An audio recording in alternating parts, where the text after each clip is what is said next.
Dia pegang rambut saya, dia pegang muka saya. Rasa macam tangan. Yes. Akak kita daripada Sabah, apa sebenarnya masalah yang berlaku pada dia? Okey, sebelum saya kena kacau tu setiap malam badan saya gatal. Gatal Macam eczema. Tapi saya tak ada eczema. Saya garuk sampai berdarah. Saya pergi klinik cakap gatal biasa je.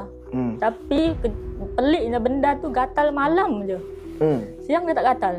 Lepas tu saya sering nampak hantu. Saya ni memang dari kecil senang nampak hantu. Jadi saya anggap benda tu normal. Kadang-kadang dia warna hitam. Hitam saja.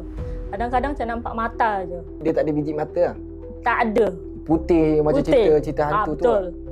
Lepas tu ada satu masa saya nampak warna hitam juga, tapi dia tak ada bentuk. Dia menjalar kat dinding. Merangkak, masuk. Hitam tapi nampak tangan kaki. Tak ada. Dia tak ada bentuk. Dia jalan atas dinding. Dia menjalar. Kira-kira kepulan asap macam tu lah. Dia lebih kurang betul. macam tu. Tak ada, tapi tak dia ada besar. Anggap macam tak ada apa lah kot. Macam tu. Saya buat macam biasalah sebab benda tu tak mengganggu saya. Tapi semakin teruk, saya kerap nampak hantu. Dalam bilik je. Rumah sewa tu? Mana sewa rumah tu dah lama? 3 tahun. 3 tahun. Masya Allah. Satu hari tu saya tidur. Ini dia mula kacau lah. Saya rasa saya tidur tapi saya terbangun. Tapi saya tak buka mata. Saya terbangun sebab saya rasa ada orang pegang muka saya. Pegang Dia pegang pipi. Alamak, siapa pula yang belai? Tapi dia betul-betul sebelah saya. Betul-betul baring sebelah saya. Rasa? Rasa. Tapi tak nampak? Dia tak nak buka mata lah. Dia pegang rambut saya, dia pegang muka saya. Rasa macam tangan? Yes. Pegang, dia belai. Lepas tu saya tak buka mata lah. Tapi saya baca doa lah. Baca doa sampai tutup subuh. mata? Yes. Kan bilik tu saya sewa.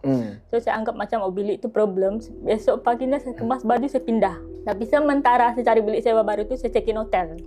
Saya tidur macam biasa. Saya anggap macam tak ada apalah. Bila saya nak tidur tu, saya dapat rasa benda ni ada. Dia macam di sebelah kiri saya. Rasa macam mana tu? Sebab saya pasang aircon tapi panas sebelah kiri, sebelah kanan sejuk. Saya dapat rasa lah dia ada. Rasalah dia ada. Kehadiran dia melalui haba. Lepas tu saya cakap, dia ikut saya kah? Dalam hati lah? Dalam hati. Dia ikut saya kah? Padahal masa tu saya buka YouTube, saya pasang ayat Ruqyah. Dia tetap ada. Dia tak lari. Lepas tu saya tak tidur sebab saya takut. Saya tak tidur. Sampai esok